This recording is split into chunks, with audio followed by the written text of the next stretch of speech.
Shalom dan selamat pagi kepada jemaat Tuhan. Kesempatan ini kita bertemu kembali sekali lagi di dalam kebaktian online di rumah masing-masing.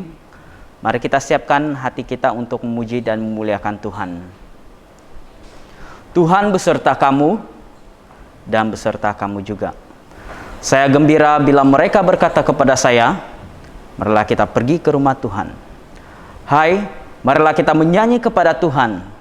Marilah kita bersorak dengan sukacita kepada Juru Selamat yang Maha Kuasa. Allah itu roh, kita harus menyembah dalam roh dan kebenaran. Kemuliaan kepada Allah, Bapa, Anak, dan Roh Kudus. Puji Tuhan sekarang dan selama-lamanya. Amin. Haleluya, haleluya.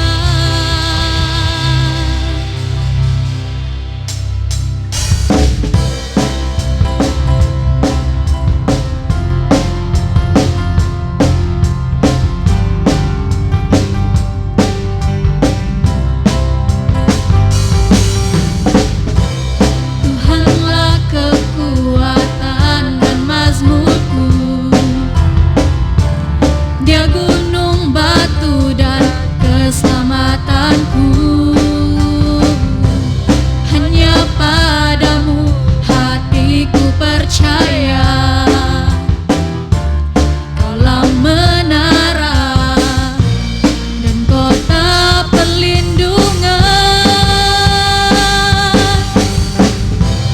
Ku mau selalu bersyukur sebab cintamu padaku takkan pernah berubah. Hatiku percaya walau bumi bergoncang, gunung-gunung beranjak, namun kasih setiamu tak pergi dariku. Tuhanlah kekuatan dan mazmurku, Dia gunung batu dan keselamatanku. Hanya padamu hatiku percaya, Kaulah menara dan kota perlindungan. Ku mau selalu bersyukur sebab cintamu padaku takkan pernah berubah. Hatiku percaya walau bumi bergoncang, gunung-gunung beranjak, namun kasih setiamu tak pergi dariku. Ku mau selalu bersyukur sebab cintamu padaku takkan pernah berubah. Hatiku percaya walau bumi bergoncang, gunung-gunung beranjak, namun kasih setiamu tak pergi dariku. Kasih setiamu tak pergi dariku. Kasih setiamu tak pergi dariku. Haleluya.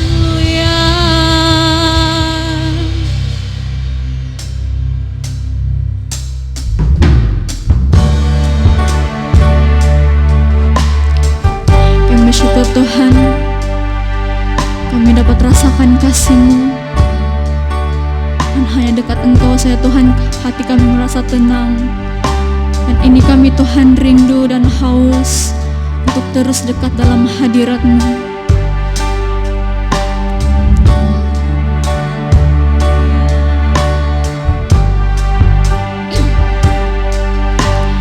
Hanya dekat Allahku, rasa tenang hatiku, Kau sertai jalanku.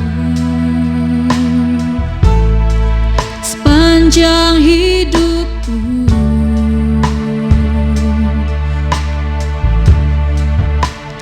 Hanya dekat Allahku, ada kekuatan baru. Kaulah perlindunganku, keselamatanku.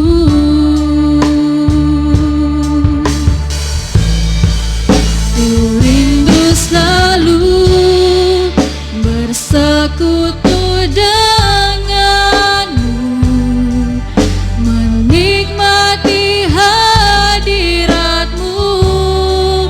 Biarkan rohmu tinggal dalam hidupku. Sungguh indah bersamamu selamanya. Kami mau dekat Tuhan, hanya dekat Allahku. Rasa tenang hatiku, Kau sertai jalanku sepanjang hidupku.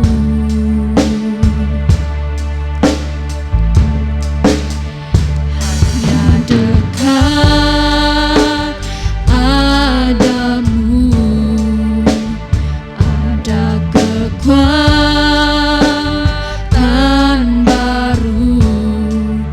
Kaulah perlindunganku,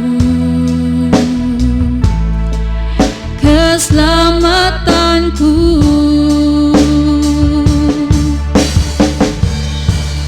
Ku ingin selalu bersekutu denganmu, menikmati hadiratmu. Biarkan rohmu tinggal dalam hidupku. Sungguh indah bersamamu. Ku ingin selalu bersekutu denganmu, menikmati hadiratmu. Biarkan rohmu tinggal dalam hidupku. Sungguh indah bersamamu. Ku ingin selalu bersekutu denganmu, menikmati hadiratmu. Biarkan rohmu tinggal dalam hidupku. Sungguh indah bersamamu. Sungguh indah, sungguh indah bersamamu. Sungguh indah, sungguh indah bersamamu selamanya. Haleluya.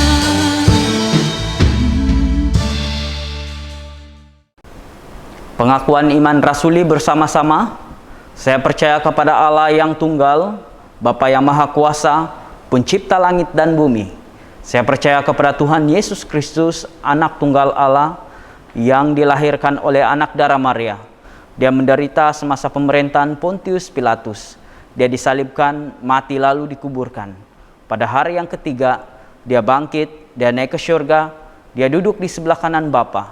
Dia akan datang kembali untuk menghakimi orang yang masih hidup dan yang sudah mati. Saya percaya kepada Roh Kudus, gereja sedunia yang kudus, dan daripada rasul-rasul, pengampunan dosa, kebangkitan hidup, dan kehidupan yang kekal. Amin.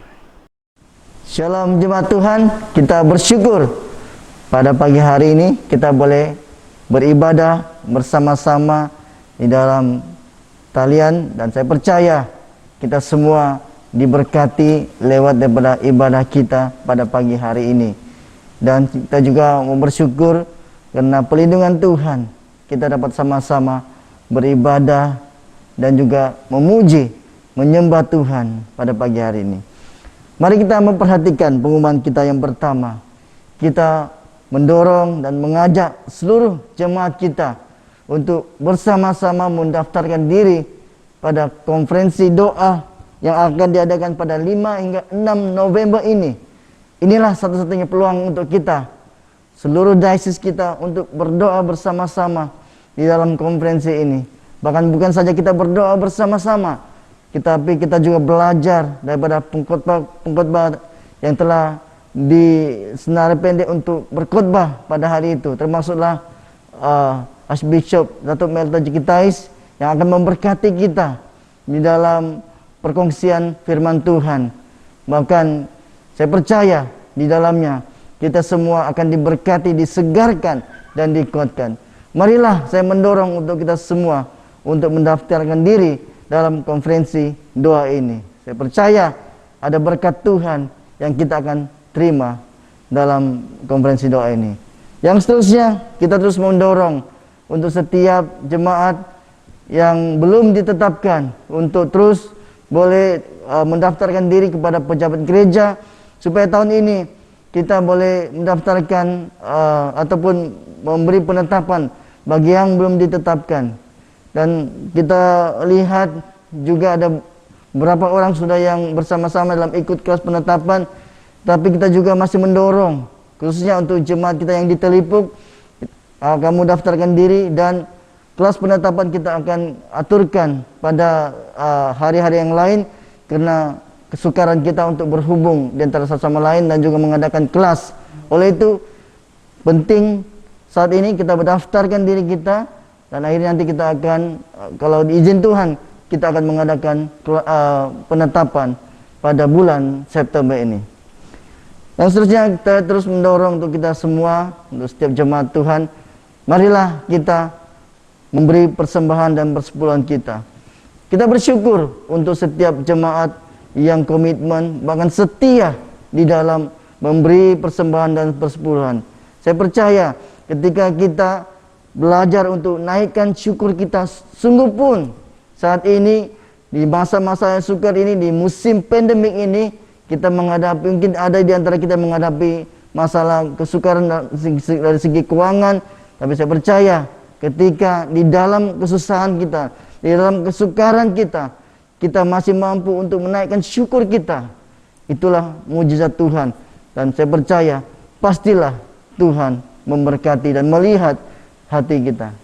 Doa saya untuk kita semua, marilah kita semua setiap hari dekatkan diri kita kepada Tuhan. Dan saya percaya ketika hati kita dekat dengan Tuhan, segala ketakutan, kegusaran, kerisauan kita, Tuhan akan memberikan kita ketenangan, kelegaan. Dan kita percaya di sebalik segala sesuatu yang kita lalui, Tuhan melaluinya bersama-sama dengan kita. Tuhan memegang tangan kita, sehingga kita melihat bagaimana pertolongan Tuhan. Saya selalu berdoa supaya jemaat Tuhan terus diberkati, terus dilindungi, dan terus mendapat kedamaian, ketenangan bersama-sama dengan Tuhan. Semoga Tuhan memberkati. Amin.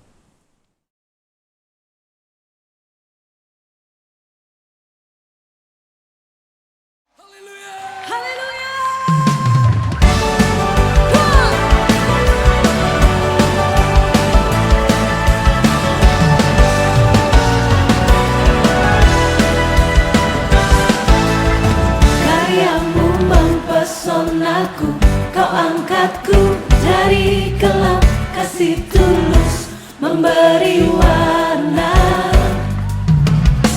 Kau buang semua gelisah, kau beriku sukacita, kau buatku selalu tertawa.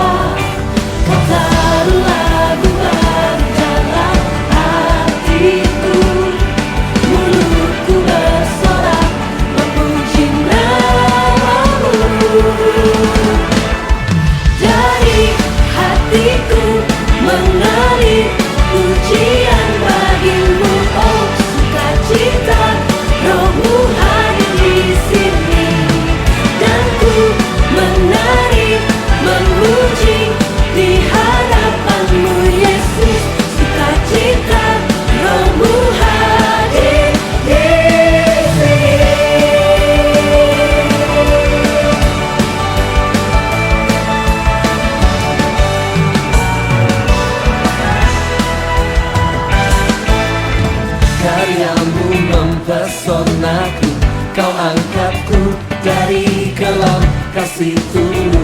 memberi warna.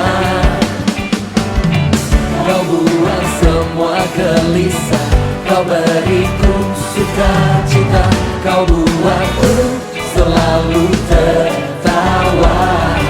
Kau taruh lagu baru dalam hatiku, mulutku bersorak memuji namamu. Dari hatiku mengalir pujian bagimu, oh, sukacita rohmu hari di sini, dan ku menari memuji di hadapanmu Yesus. Sukacita rohmu hadir di sini.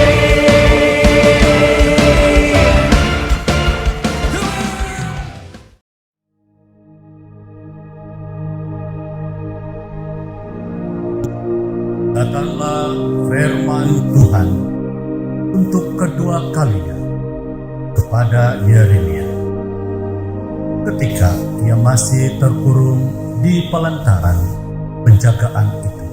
Bunyinya, inilah firman Tuhan yang telah menjadikan bumi dengan membentuknya dan menegakkannya. Tuhan ialah namanya. berserulah kepadaku, maka aku akan menjawab engkau dan akan memberitahukan kepadamu hal-hal yang besar dan yang tidak terpahami, yakni hal-hal yang tidak kau ketahui.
Shalom sekali lagi kepada jemaat Tuhan.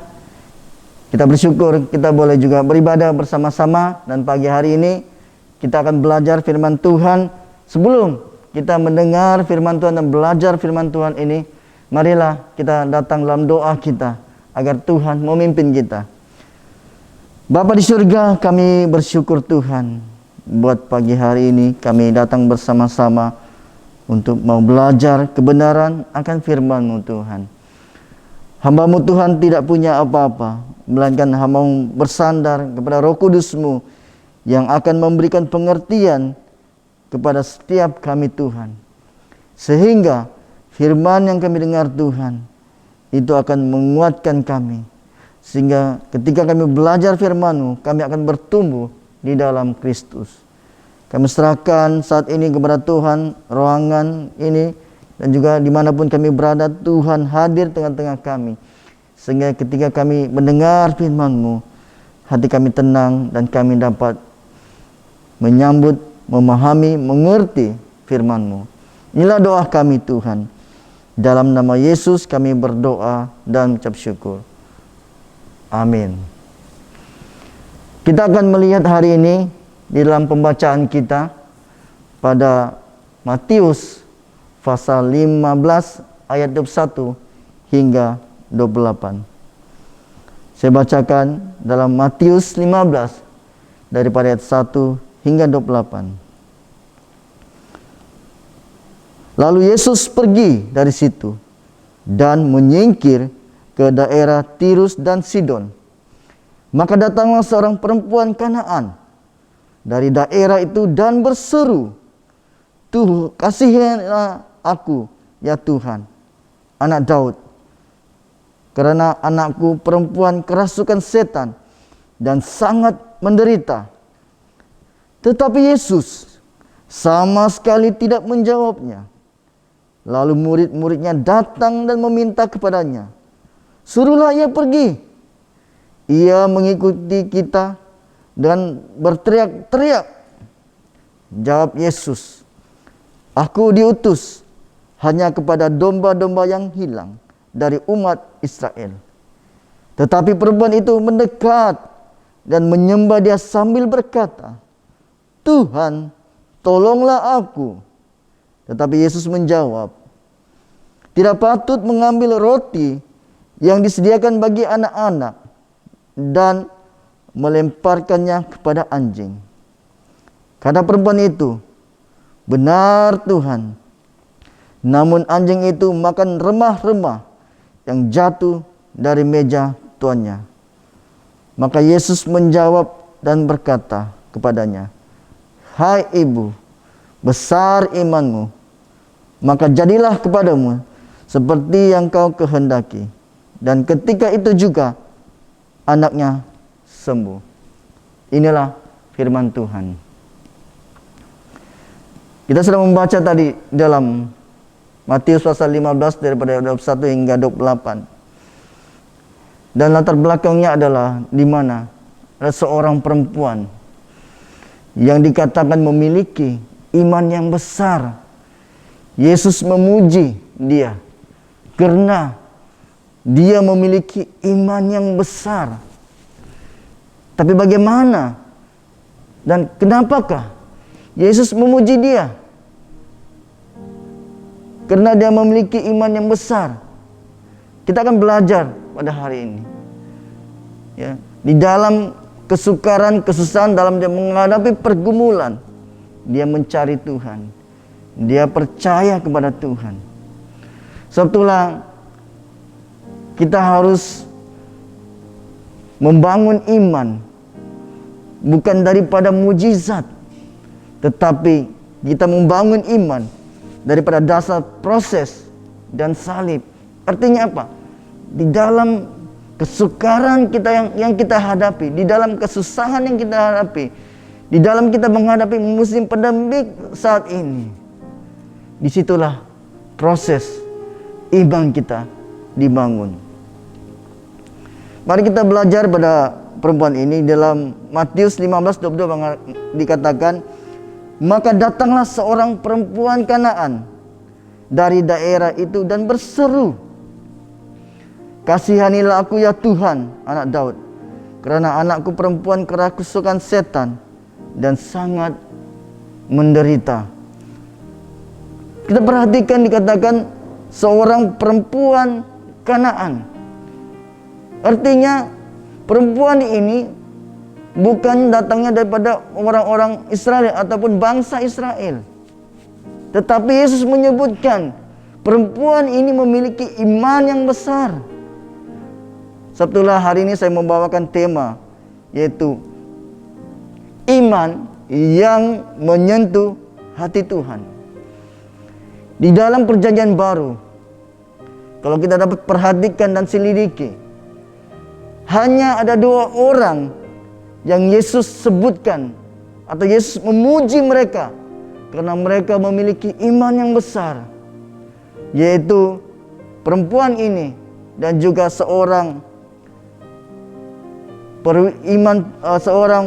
perwira di Kapernaum, kepala perwira di Kapernaum. Tuhan memuji mereka berdua ini karena mereka memiliki iman yang besar. Tapi kalau kita perhatikan dengan baik, kedua-dua orang ini adalah bukan dari bangsa Israel, yaitu kita sebutkan dalam perjanjian lama, yaitu bangsa yang dipilih Tuhan. Mereka daripada bangsa yang lain, tetapi Yesus memuji mereka karena mereka mempunyai iman yang besar. Dan mari kita pelajari bagaimana orang yang daripada bangsa lain tetapi memiliki iman yang besar. Bahkan kalau kita selidiki lagi, mereka bukanlah orang-orang yang dekat dengan Tuhan. Mereka bukan daripada 12 murid itu, tetapi mereka adalah daripada orang bangsa lain. Atau yang saya permudahkan, mereka bukanlah orang Kristen. Jadi di sini saya simpulkan, kekristenan bukan ukuran kita beriman, bukan besarnya salib kita. Itu bukan ukurannya. Ukuran iman kita adalah ketika kita benar-benar mengalami perjumpaan dengan Tuhan, mengalami Yesus dalam hidup kita. Ini yang membezakan orang yang memiliki iman besar, karena mereka benar-benar mengalami perjumpaan dengan Yesus dan hidup mereka diubah. Sungguh pun kita ada orang Kristen, tidak bermakna kita akan memiliki iman yang besar seperti wanita ini. Karena kadang-kadang pemahaman, pengertian kita tentang Tuhan hanya pada kadar pengetahuan kita semata-mata, tetapi itu tidak turun di hati kita dan tidak merasa dalam hati kita, sehingga iman itu tidak bertumbuh. Bahkan kadang-kadang iman itu akan mati karena kita tidak benar-benar mengalami perjumpaan dengan Yesus. Satulah poin pertama, bagaimana kita melihat perempuan ini memiliki iman yang menyentuh hati Tuhan. Yang pertama, iman tidak berhenti mendengar. Dia tidak hanya berhenti mendengar, tetapi dia berusaha. Tanya tadi, maka datanglah seorang perempuan Kanaan dari daerah itu berseru-seru. Dia datang kepada Yesus. Dia dengar ada orang yang boleh menyembuhkan, ada orang yang hebat, ada orang yang berkuasa. Dia tidak berhenti setakat mendengar, tapi dia datang mencari Tuhan. Sama halnya dengan Bartimius, orangnya buta, tetapi ketika dia duduk di tikungan jalan itu, dia sempat mendengar orang-orang bercerita bahwa ada seorang bernama Yesus yang boleh menyembuhkan dia. Orang yang buta, tetapi dia mengenal Yesus. Bagaimana dia mengenal Yesus? Melalui pendengaran. Jadi tidak hanya dia mendengar, tetapi dia mencari Tuhan. Dia datang kepada Tuhan. Kita baca dalam ayat 23 katanya. Tetapi Yesus sama sekali tidak menjawabnya. Lalu murid-muridnya datang dan meminta kepadanya, suruhlah ia pergi. Ia mengikuti kita dengan berteriak-teriak. Jawab Yesus, Aku diutus hanya kepada domba-domba yang hilang. Dan dari umat Israel. Setelah dia mendengar tentang Yesus, perempuan Kanaan ini, dia datang berjumpa dengan Yesus. Tapi apa yang berlaku kepada perempuan ini? Kita lihat di ayat 23, dikatakannya, Yesus sama sekali tidak menjawabnya. Ketika dia datang kepada Tuhan Yesus, dia berseru meminta pertolongan. Dia katakan, kasihanilah aku ya Tuhan, anak Daud, karena anakku perempuan kerasukan setan dan menderita. Tapi apa jawab? Apa yang dituliskan oleh Alkitab? Dia katanya, Yesus sama sekali tidak menjawabnya.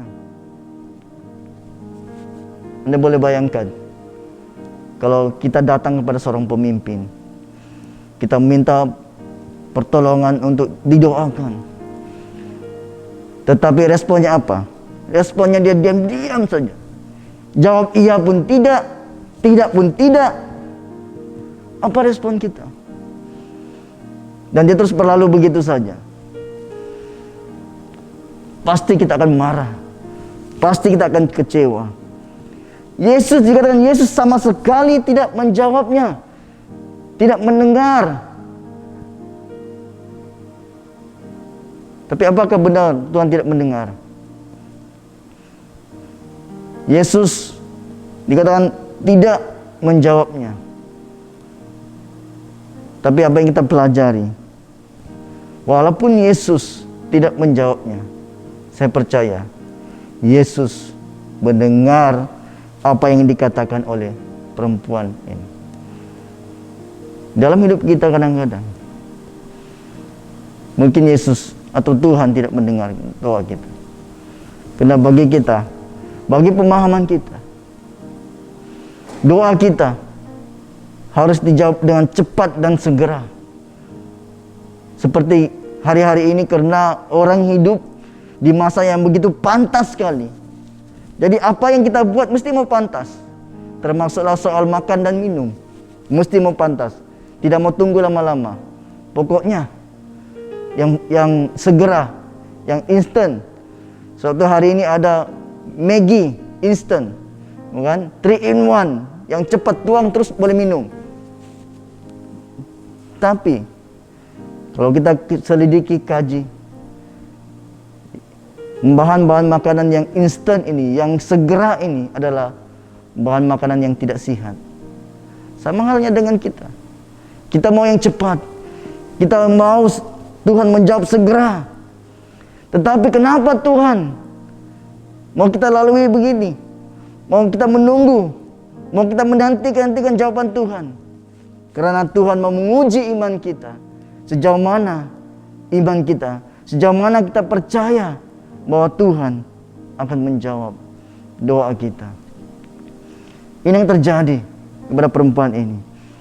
Yesus sama sekali tidak menjawabnya. Walaupun Yesus tidak menjawab, tapi saya percaya Yesus mendengar keluhan ataupun seruan perempuan ini. Sungguh pun saat ini ada doa-doa kita yang belum dijawab Tuhan. Bukannya Tuhan tidak menjawab, tetapi Tuhan mendengar dan Tuhan mau melihat iman kita. Apa yang berlaku kepada perempuan ini? Yang kedua, dia diusir. Kenapa? Di dalam ayat seterusnya dikatakan, suruhlah ia pergi, karena ia berteriak-teriak. Murid-muridnya menyuruh Yesus mengusir dia, karena dia mengganggu, berteriak-teriak.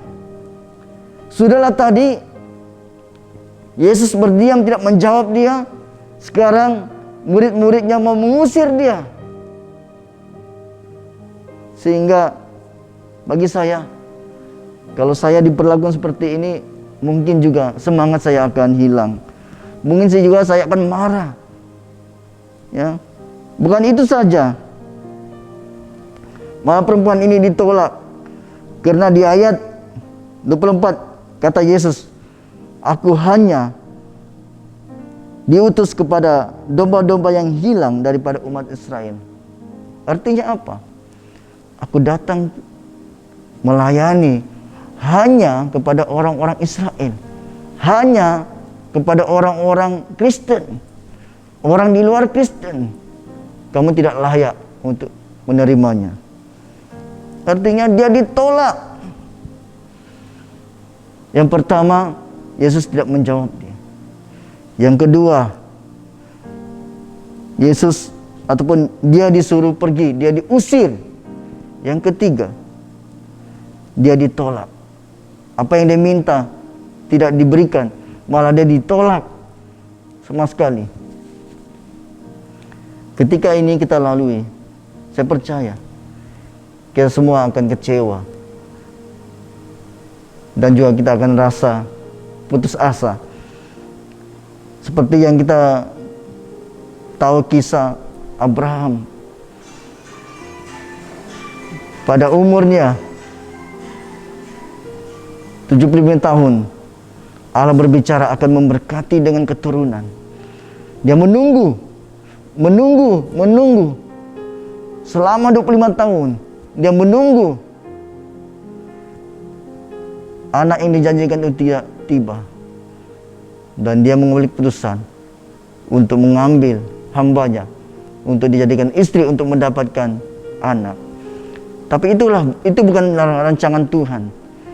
Karena dia tidak dapat melihat, dia tidak dapat menunggu, maka dia berusaha dengan usaha manusia. Akhirnya dengan usaha manusia itu, dia akhirnya terjepit di antara rasa bersalah yang harus mengusir istri dan anaknya keluar daripada rumahnya. Dan itulah akibat yang harus dia tanggung, dilema yang harus dia tanggung. Akibat karena ketidaktaatannya, karena dia tidak percaya, karena imannya semakin pudar. Ini yang berlaku kepada Abraham. Sama juga dengan kita. Mungkin sampai hari ini ada doa kita yang belum dijawab Tuhan. Sepertinya kita selalu berdoa, hari-hari berdoa. Sepertinya Tuhan tidak menjawab doa kita. Tapi satu hal yang kita harus ingat, sungguh pun Tuhan sepertinya tidak menjawab doa kita, tetapi percayalah, Tuhan mendengar doa kita. Dan seterusnya, apa yang berlaku kepada perempuan ini? Setelah dia lalui semua ini, dia tidak dipedulikan, dia diusir, dia ditolak. Apa yang saya lihat, tidak sedikit pun itu melunturkan imannya. Bahkan di ayat yang seterusnya Yesus memuji dia. Yang kedua, saya mengatakan bahwa perempuan ini sungguh pun diperlakukan seperti itu, diuji seperti itu. Dia tetap memiliki iman yang besar. Yang kedua, kita pelajari dia mempunyai iman yang besar. Dalam Matius 15:28 katanya, maka Yesus menjawab dan berkata kepadanya, "Hai ibu, besar imanmu, maka jadilah kepadamu seperti yang kau kehendaki." Dan seketika itu juga anaknya sembuh. Tidak sedikit pun melunturkan imannya. Kenapa Yesus berkata imannya besar? Karena di ayat yang ke-26 dikatakan, Yesus menjawab dia, "Tidak patut mengambil roti yang disediakan bagi anak-anak dan melemparkannya kepada anjing." Kata perempuan itu, "Benar Tuhan, namun anjing itu makan remah-remah yang jatuh dari meja tuannya." Apa artinya? Dia katakan berkat ini hanya diberikan kepada orang-orang Israel. Dan kalau berkat ini diberikan kepada anjing, maka anjing itu tidak akan menghargai. Karena anjing itu tidak tahu apa itu berkat. Tetapi lihatlah jawaban perempuan ini. Sepertinya dia direndahkan. Tetapi dia katanya, "Benar Tuhan, namun anjing itu makan remah-remah yang jatuh dari meja tuannya." Benar Tuhan. Kalau itulah gambarannya seekor anjing, akulah dia. Seperti itulah aku Tuhan. Tetapi apakah tidak ada remah-remah yang sedikit pun yang dapat diberikan. Karena anjing pun dapat sisa-sisa sedikit daripada makanan yang dimakan oleh tuannya. Bahkan begitu rendah hatinya perempuan ini. Sungguh pun begitu dia direndahkan. Dia katakan, sungguh pun saya tidak dapat, tidak layak Tuhan untuk menerima berkat yang besar itu.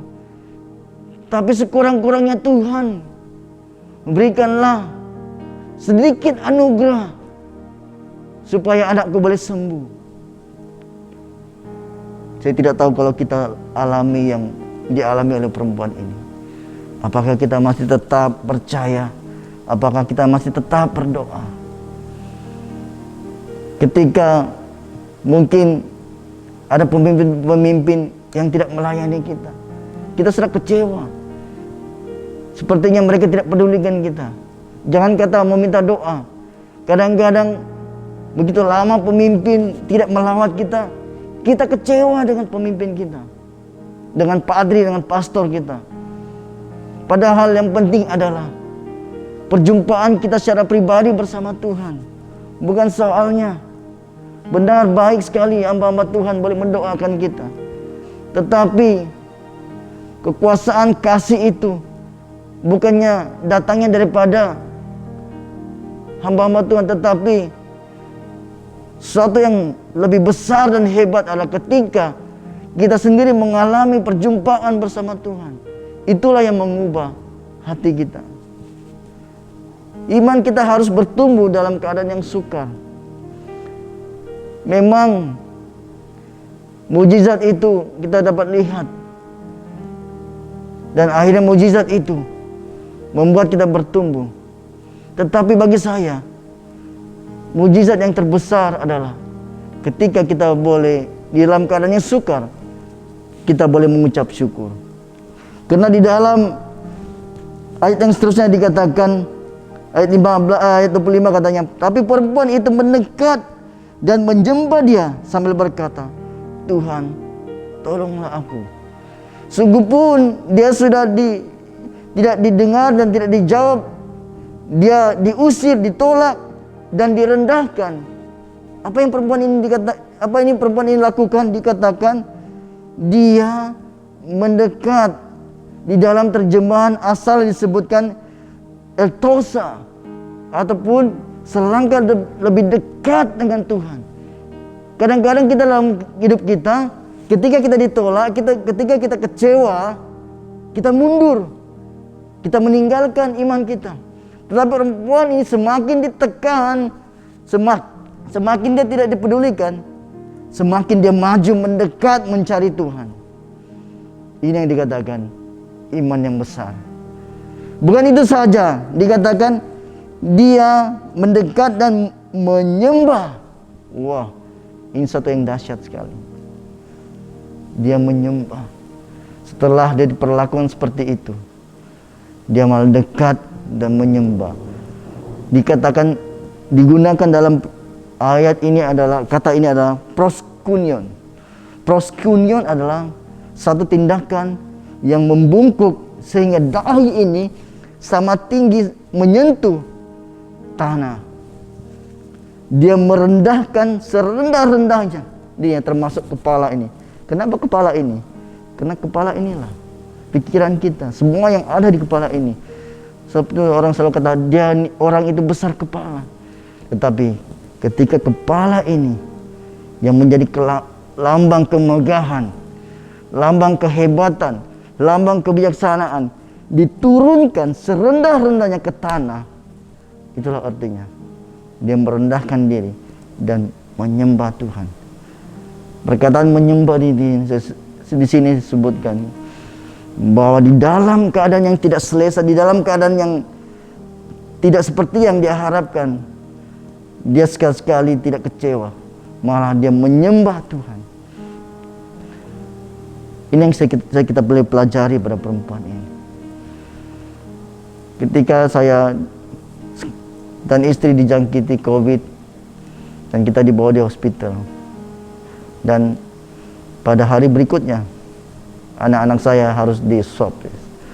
Dan saya berdoa, Tuhan mohonlah dari hati saya, Tuhan saya mohon supaya anak-anak saya tidak terjangkit. Cukuplah kami, karena mereka masih terlalu muda untuk melalui kesusahan seperti ini. Mereka harus dikarantin, mereka harus menjalani swab, mereka harus ambil darah, buat X-ray dan segala macam harus dilakukan. Dan pada malam petang itu, istri saya, dia WhatsApp, dia katakan 2 anak kami juga positif. Dan ketika itu juga air mata saya deras jatuh, tidak tahan. Dalam hati saya berteriak, Tuhan, kenapa? Kenapa Tuhan izinkan? Dan itu sangat mengecewakan bagi saya. Semalaman tidak boleh tidur dan tidak terasa tenang. Tapi bila besok pagi saya bangun, Tuhan menyentuh hati saya. Tuhan bawa saya untuk menyembah. Di atas katil hospital saya menyembah Tuhan. Saya tutup langsir semua. Saya menyembah Tuhan. Saya angkat tangan saya. Perkara pertama yang saya lakukan, saya bersyukur. Saya bersyukur Tuhan atas semuanya. Bagi saya, mujizat yang terbesar adalah ketika di dalam keadaan yang tidak seperti apa yang kita inginkan, di dalam keadaan seperti yang dilihat manusia tidak baik, dalam keadaan yang buruk, tetapi kita masih tetap mampu mengangkat tangan bersyukur kepada Tuhan. Itu yang disebutkan mujizat. Karena penghiburan, kekuatan itu datang dari Tuhan. Bukan karena saya hebat, tetapi saya dekat dengan Tuhan. Saya mencari Tuhan, dan Tuhan memampukan saya untuk mengangkat tangan. Dan paling mengesankan saya, ketika kita mampu mengangkat tangan, perasaan yang paling damai, sedamai-damainya Tuhan turunkan ke atas kita. Dan apa yang berlaku? Sedikit pun anak saya tidak mengalami simptom yang berat, hanya selesma ringan. Bahkan masa mereka di pusat kuarantin, istri saya kata mereka berlari-lari sana sini, yang sepertinya tidak seperti orang yang tidak kena COVID sekalipun. Saya memuji Tuhan karena Tuhan melindungi dan juga menyertai. Tuhan mengizinkan semua ini. Seperti saya katakan, jangan kita membangun iman di atas dasarnya mujizat yang itu baik, mujizat kita dapat lihat dan saksikan. Tetapi Tuhan mau kita membangun iman dari dasar proses dan salib. Itu lebih besar. Kadang-kadang kita membangun iman daripada mujizat, daripada pengalaman orang lain, daripada kata-kata orang lain. Tetapi persoalannya, apakah kita pernah mengalami yang dikatakan mujizat, yang dikatakan pertemuan bersama dengan Tuhan, yang kita mengalami bagaimana Tuhan di dalam keadaan yang sukar, Tuhan menolong kita. Apa yang saya pelajari pada teks ini, sikap luar biasa yang dilakukan oleh wanita Kanaan tersebut telah menyentuh hati Tuhan, karena ia didasari oleh iman, percaya dan pengharapan, sehingga belas kasihan Tuhan turun kepadanya. Mungkin tidak ada dalam antara kita yang saat ini mengalami kesukaran hidup, kesusahan, tetapi bukan berarti Tuhan tidak mendengar. Sungguh pun kelihatannya Tuhan tidak menjawab, tetapi bukannya Tuhan tidak mendengar, karena Tuhan mau melihat iman kita. Sejauh mana kita tetap percaya kepada Tuhan di saat-saat kita melihat keadaan tidak seperti yang apa yang kita harapkan. Kebiasaan kita sebagai manusia, kita mau jawaban Tuhan itu cepat diberikan kepada kita. Bila kita mohon, kita terus mendapatkan. Tetapi iman yang dibina di atas dasar mujizat adalah iman yang rapuh. Tapi Tuhan mau kita belajar dari satu proses, di mana dalam proses itu kita melalui jalan-jalan salib. Dan di sanalah kita melihat bagaimana dalam proses itu, dalam kita menjalani jalan-jalan salib itu, penderitaan itu, kesukaran itu, Tuhan bersama-sama dengan kita memberikan kita damai. Saya bersyukur dalam setiap kehidupan saya, Tuhan lalu menyertai, Tuhan memberkati. Bahkan doa saya untuk setiap jemaat, supaya Tuhan juga boleh menyertai kita, bahkan memberkati kita. Saya teringat juga bila kita dalam staff meeting, Tuhan Padri atau Reverend mengingatkan saya tentang permulaan saya masuk gereja, gaji 450. Saya teringat kisah itu ketika dia bangkitkan dalam staff meeting, yang saya kongsikan kepada kita semua. Karena itu lebih kurang 9 tahun yang lalu. Belum ada sistem gaji minimum. Jadi saya di Tawau pindah ke KK, dan gaji saya di Tawau itu, saya kerja di luar, saya tidak melayani, tapi saya menyahut panggilan Tuhan. Ketika Tuhan memanggil saya kata iya Tuhan. Dan gaji saya kira-kirakan gaji saya di Tawau itu 3 kali untuk saya dapat gaji yang kalau saya melayani Tuhan.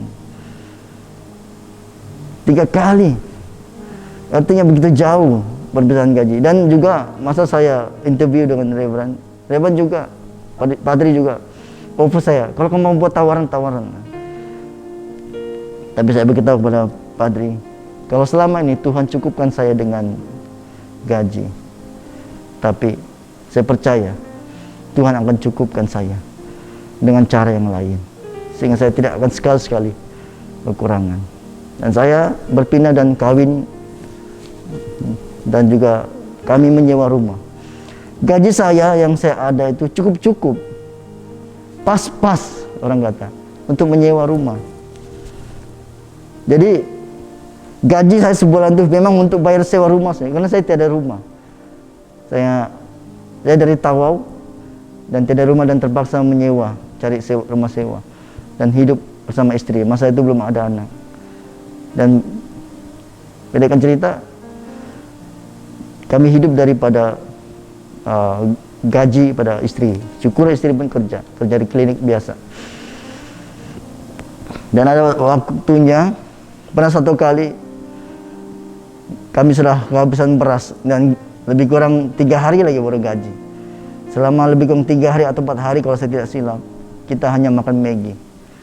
Memang saya ada orang tua, memang saya ada adik-beradik, tetapi dalam rumah tangga saya sangat segan untuk minta pertolongan. Memang ada gereja Reverend yang boleh sentiasa menolong saya, tetapi saya sangat segan sekali untuk minta pertolongan. Tapi yang berlaku, Tuhan mencukupkan saya. Saya berdoa, Tuhan, sungguh pun kami makan Maggi, tapi biarlah Tuhan, ketika dia masuk, kami seperti yang kami makan spaghetti yang sedap. Selama 3 hari kita makan Maggi. Dan juga yang paling mengesankan saya adalah ketika istri saya, dia pergi kerja. Masa itu kita belum ada kereta. Istri saya naik bus. Selama 2 kali, sebanyak 2 kali istri saya, ketika dia di dalam bus, dia diganggu oleh lelaki. Dan hampir-hampir mau menyentuh dia. Bukan sekali, 2 kali. Itulah pengalaman yang sangat menyakitkan saya. Saya sebagai suami, saya rasa kecewa. Karena di waktu istri saya memerlukan saya tidak ada di sana. Bahkan saya tidak boleh menyediakan sesuatu hidup yang lebih baik, yang selesa. Dan akhirnya saya lihat saya tidak mampu menjadi seorang suami yang baik. Tidak mampu menyediakan, saya tidak boleh, mungkin saya tidak menyediakan kemewahan, tapi sekurang-kurangnya seharusnya saya sebagai suami memberi jaminan keselamatan, perlindungan kepada istri saya. Sehingga itu mencabar saya. Itulah titik saya mengambil keputusan. Saya kata kalau begini, lebih baik saya balik tawau, kembali kepada hidup yang lama. Tapi akhirnya pertolongan Tuhan. Dan saya ada kesempatan berkongsi dengan Padri Reben, dan dia mengizinkan saya gunakan van gereja untuk pulang balik dan mengantar istri saya. Karena Tuhan sediakan semuanya. Dan saya percaya, hari ini saya berdiri di sini. Hari ini apa yang saya ada, itu adalah berkat anugerah Tuhan. Kalau mau katakan kecewa, banyak pergumulan yang lalui, terlalu banyak untuk diceritakan. Tetapi di setiap pergumulan, di setiap kesusahan itu, Tuhan hadir dan Tuhan campur tangan. Tuhan izinkan kita lalui proses dan jalan salib itu untuk membentuk, membangun iman kita, untuk terus melihat dan percaya. Satulah Paulus mengatakan, dia mengakhiri pertandingan baik dan dia setia sampai akhirnya, serta dia memelihara imannya. Karena selama kita hidup dalam dunia ini, kita akan mengalami namanya ujian, pencobaan. Tetapi itulah proses yang kita harus lalui. Kita akan kuat ketika kita bersama Tuhan. Semoga Tuhan memberkati kita lewat daripada firman Tuhan, dan kita pelajari bagaimana iman yang besar oleh perempuan Kanaan ini. Dan juga marilah kita berdoa agar juga kita boleh pelajari setiap apa yang dituliskan di dalam kisah Matius 15 ini, dan itu menguatkan kita, memberi penghiburan, kekuatan bagi kita. Semoga Tuhan memberkati. Mari kita berdoa. Bapa di surga, kami bersyukur Tuhan karena kebaikan-Mu. Kami bersyukur Tuhan, kami pelajari iman yang menyentuh hati Tuhan melalui perempuan Kanaan. Sungguh pun dia tidak diperdulikan, dia diusir, ditolak, bahkan dia direndahkan. Sedikit pun Tuhan tidak melunturkan imannya. Bahkan dia di dalam kesukaran, di dalam kesusahan, di dalam keadaan itu tidak melunturkan imannya, tetapi dia datang lebih dekat lagi kepada Tuhan. Bahkan dikatakan dia menyembah di dalam kesukaran, di dalam ketidaknyamanan itu, di dalam dia tidak diperdulikan, dia boleh menyembah, memuji Tuhan. Ajarlah kami Tuhan punya iman seperti perempuan Kanaan ini. Biarlah Tuhan kami dapat melakukan apa yang dilakukan oleh perempuan Kanaan ini. Bukan dengan kekuatan kami Tuhan, tapi kami percaya Tuhan yang memberikan kami kekuatan di saat kami selalu ingat dan bersandar sepenuhnya kepada Tuhan. Biarlah hati kami selalu dekat kepada Tuhan. Ampuni kami Tuhan jika kami pernah menyalahkan Engkau, jika kami pernah mempersalahkan Tuhan di setiap masalah yang kami lalui, kesukaran yang kami lalui. Ampuni kami Tuhan. Sedarkan kami Tuhan bahwa kami manusia biasa yang memerlukan Tuhan. Terima kasih Tuhan. Inilah doa kami. Dalam nama Yesus kami berdoa dan ucap syukur. Amin. Doa Tuhan bersama-sama. Bapa kami yang di syurga, dikuduskanlah nama-Mu. Datanglah kerajaan-Mu, jadilah kehendak-Mu di bumi seperti di syurga. Berikanlah kami pada hari ini makanan kami sehari-hari. Ampunilah kami akan dosa-dosa kami, seperti kami juga mengampuni orang yang bersalah kepada kami. Janganlah membawa kami ke dalam pencobaan, tetapi lepaskanlah kami dari yang jahat. Karena Engkaulah yang punya kerajaan, kuasa, dan kemuliaan, sekarang dan selama-lamanya. Amin. Saudara dan saudariku dikasih dalam Tuhan, mari kita semua berdiri untuk terima berkat daripada Tuhan. Mari kita tadangkan tangan kita. Sentosa Allah yang melebihi pengertian manusia, memeliharakan hati dan jiwa kamu di dalam pengetahuan dan kasih Allah dan anaknya Yesus Kristus Tuhan kita. Dan berkat Allah yang Maha Kuasa, Bapa, Anak, dan Roh Kudus berserta dengan kamu dan tinggal serta dengan kamu sampai selama-lamanya. Amin. Saudara dan saudariku dikasihi dalam Tuhan, pergilah dengan damai sejahtera dan layanilah Tuhan di dalam nama Kristus. Amin. Haleluya, haleluya.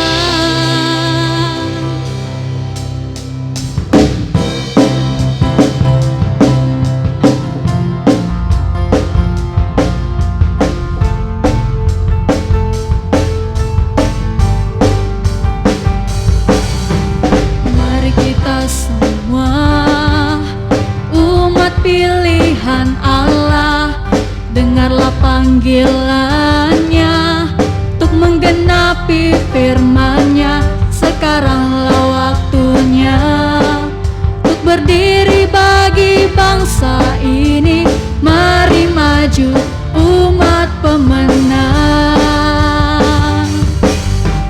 Mari kita semua umat pilihan Allah, dengarlah panggilannya untuk menggenapi firman-Nya. Sekaranglah waktunya untuk berdiri bagi bangsa ini. Mari maju umat pemenang. Ku kan bangkit, nyatakan kemuliaan-Nya. Ku kan bangkit, nyatakan kebesaran-Nya. Sampai setiap lutut bertelut, semua lidah mengaku Yesus Kristus Dialah Tuhan, Raja segala raja. Dialah Raja. Ku kan bangkit, nyatakan kemuliaan-Nya. Ku kan bangkit, nyatakan kebesaran-Nya. Sampai setiap lutut bertelut, semua lidah mengaku Yesus Kristus Dialah Tuhan, Raja segala raja. Dialah Raja. Dialah Raja.